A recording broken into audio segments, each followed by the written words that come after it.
처럼 국민의힘에선 당내 주도권을 두고 힘겨루기가 시작됐습니다. 주인공은 영선의 최연소 당대표 이준석 대표와 오선 중진 정진석 의원인데요.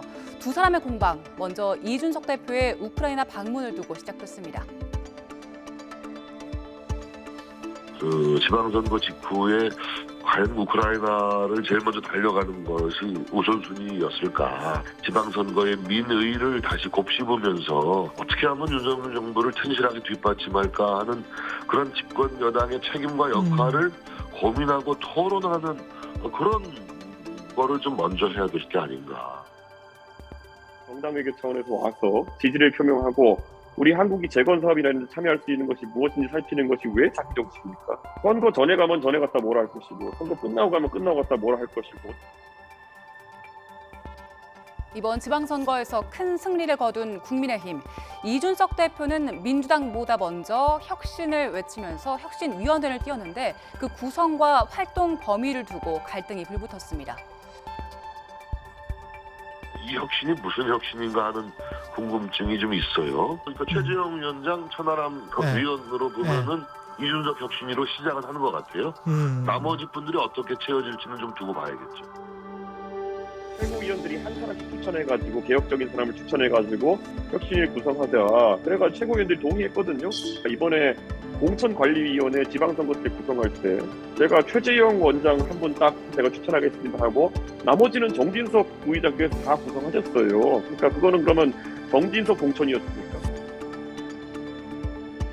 두 사람의 공방은 감정 싸움으로 번졌습니다. 정진석 의원 SNS에 정치 선배 우려를 그렇게 치부할 수 있냐며 거친 표현을 썼고요. 이준석 대표는 이게 이준석 대표가 올린 SNS입니다. 우크라이나에서 받은 답례품을 철퇴를 SNS에 올리면서 정진석 의원을 정조준했습니다.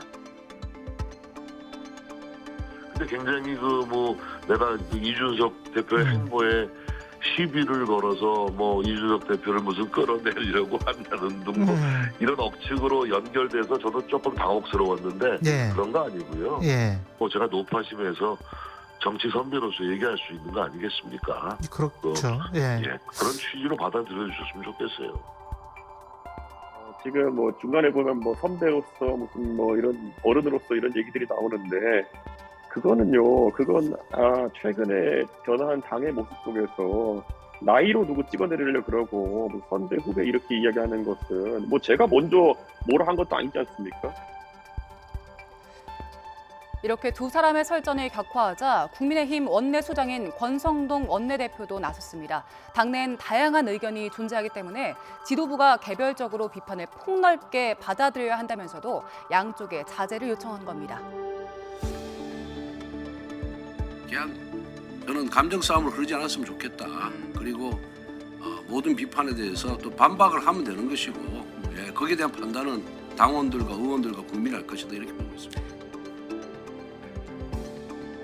네, 이거는 이준석 대표가 귀국 전 올린 SNS 그리고 정진석 의원이 오늘 오전에 올린 SNS입니다. 이준석 대표 귀국길 SNS에 양비로는 사양한다면서 추가 대응을 예고했습니다. 다만 정진석 의원은 이준석 대표에 대한 직접적인 반박은 하지 않았습니다. 대신에 경제 위기를 언급하면서 민생이 최우선이라고만 했습니다. 이준석 대표와 정진석 의원의 힘겨루기 2라운드가 다시 시작될지 아니면 권성동 원내대표의 바람대로 다시 수면 아래로 내려갈지 주목됩니다. 이준석 대표 잠시 뒤에 귀국합니다.